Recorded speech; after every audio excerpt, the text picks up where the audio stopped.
Mysuru Dasara exhibition ಎಷ್ಟು change ಆಗಿದೆ ಅಲ್ಲ. ಮೊದಲು ನಮ್ ಗಮನ ಸೆಳೆಯೋದೆ ಈ ಹಳೆಬೀಡ್ ಶೈಲಿಲಿರೋ ಶಾಪಿಂಗ್ ಕಾಂಪ್ಲೆಕ್ಸ್ಗಳು.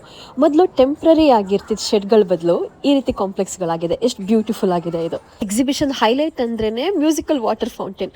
ಇದನ್ನ ನೋಡೋಕೆ ಅಂತಾನೆ ಮೊದಲೆಲ್ಲ KRS ಹೋಗ್ತಿದ್ದೋ, ಇವಾಗ ಎಕ್ಸಿಬಿಷನ್ ಒಳಗೆ ಇದೆ ಅಂತ ಸಖತ್ತಾಗಿದೆ. ಓಲ್ ಫ್ಯಾಮಿಲಿ ಎಲ್ಲ ಒಂದ್ ಸಂಜೆ ಆರಾಮಾಗಿ ಕೂತು ಕಾಲ ಕಳೆದು ಬರೋಕೆ ಸಖತ್ ಓಪನ್ ಸ್ಪೇಸ್ ಇದೆ. ಒಂದ್ ಕಡೆ ಸುಮಧುರವಾದ ಭಜನೆಗಳು ಕೇಳಿ ಬರ್ತಾ ಇದ್ರೆ, ಇನ್ನೊಂದ್ ಕಡೆ ಕಲ್ಚರಲ್ ಆಕ್ಟಿವಿಟೀಸ್ಗೆ ಅಂತ ಇರೋ ಇನ್ನೊಂದ್ ಸ್ಟೇಜ್. ಮನೇಲಿ ಹಿರಿಯರಿದ್ದು ಅವ್ರಿಗೆ ಓಡಾಡಕ್ ಆಗಲ್ಲ ಅಂತ ಇದ್ರೆ ಅವ್ರಿಗೆ ಎಲೆಕ್ಟ್ರಿಕ್ ವೆಹಿಕಲ್ ಸೌಲಭ್ಯ ಕೂಡ ಇದೆ. ಸರ್ಕಾರದ ಹಲವು ಡಿಪಾರ್ಟ್ಮೆಂಟ್ ಗಳಿಂದ ತಯಾರಿಸಲ್ಪಟ್ಟ ಬೇರೆ ಬೇರೆ ರೀತಿ ಟ್ಯಾಬ್ಲ್ಯೂಸ್ ಗಳಿದೆ. ನೋಡ್ಬೋದು, ಎಂಜಾಯ್ ಮಾಡ್ಬೋದು, ಶಾಪಿಂಗ್ ಮಾಡಬಹುದು.